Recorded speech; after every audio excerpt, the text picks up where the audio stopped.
Bakit nga pala yung iba? Masyadong takot sa kaluluwa. Nakakatakot naman talaga. Kahit sino natatakot sa kaluluwa eh. Kaya pala. Kasi nung naglalakad kami ng katrabaho ko na sexy ang suot, ang sabi ng mga grupo ng mga kalalakihan, Miss, kitang-kita na yung kaluluwa mo. Bakit? Nakita ba talaga nila ang kaluluwa ng kasama mo? Siguro, kasi nung nilapitan sila ng kasama ko, nagsitakbuhan sa takot. Bakit ikaw? Paano mo nasabing takot sa'yo ang kaluluwa? Alam mo, hindi pagyayabang ha. Kumakain ako ng kaluluwa. Kaya takot ang mga yan sa akin eh. Nagmamakaawa pa nga yan eh. Paano mo nasabing takot sa'yo yung kaluluwa? Kasi yung kinakatakutan ng mga lalaki sa kasama ko, pagdating namin sa bahay, kinain ko. Ibig sabihin, ganun kakatapang? Oo naman. Yun yung time na nagmamakawa na sa akin yung kaluluwa. Alam mo yung iba, sobrang takot na takot dyan. Pero ikaw, kinain mo lang? Paano nagmamakaawa sa'yo yung kaluluwa? Ang sabi niya, tama na, tama na. Sarap.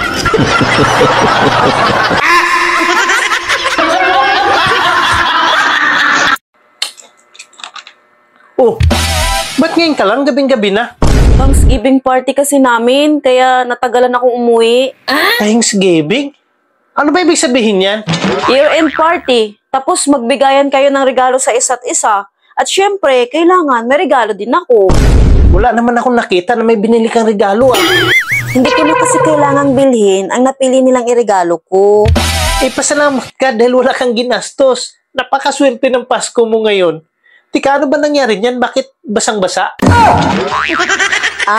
Yan kasi ang gusto nilang iregalo ko. Kaya swerte ko, nakatipid.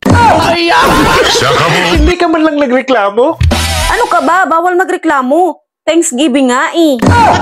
O di, ang laki din ng ngiti mo. At nagustuhan mo rin.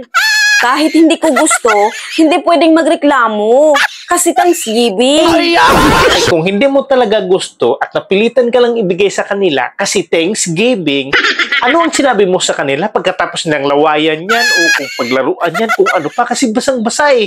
Wala ka man lang sinabi sa kanila?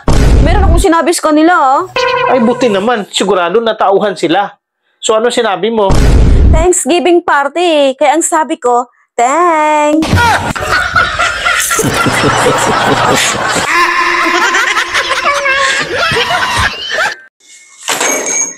Nandito na ako. Oh, ba't ang tagal mo? Lumamig na yung pagkain sa kakantay sa'yo. Nakuhan, buti nga ka mo. Marunong yung driver na sinasakyan ko. Sobrang traffic eh. At saka para hindi ka magagalit, mayroon akong pasalubong sa'yo. Ay, nag-alala ka pa talaga sa akin Ano nga palang pasalubong ko?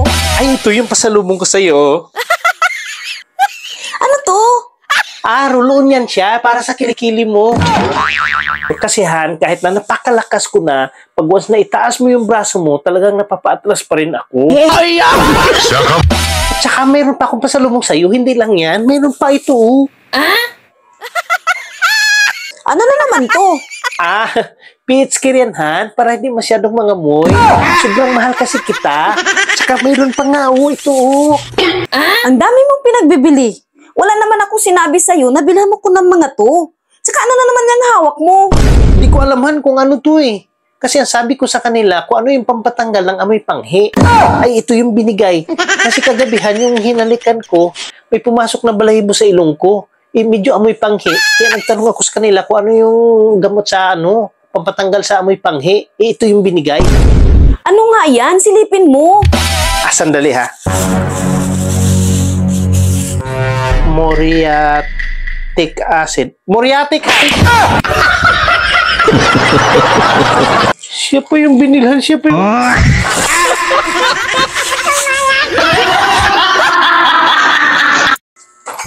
Han, may nadaanan akong bahay. Hindi kalayuan dito. Tapos bukas yung bintana. Ang mukha Magbagong taon, hindi ka pa rin nagbago. Ano ngayon kung bukas yung bintana nila? Anong pakialam natin doon? Tulungan natin yung babae. Kasi kawawa. Bakit? Wala man lang siyang kasama? Meron naman siyang kasamang lalaki. Pero imbis tulungan siya, nagtago pa yung lalaki. Bakit mo naman nasabing kawawa yung babae? Ano ba nangyari sa kanya? Naghihingalo yung babae. At yung lalaki na kasama niya, walang pakialam. At nagtatago pa. Bakit? Saan ba nagtago yung lalaki? Sa ilalim ng palda. Bakit mo nasabing naghihingalo yung babae?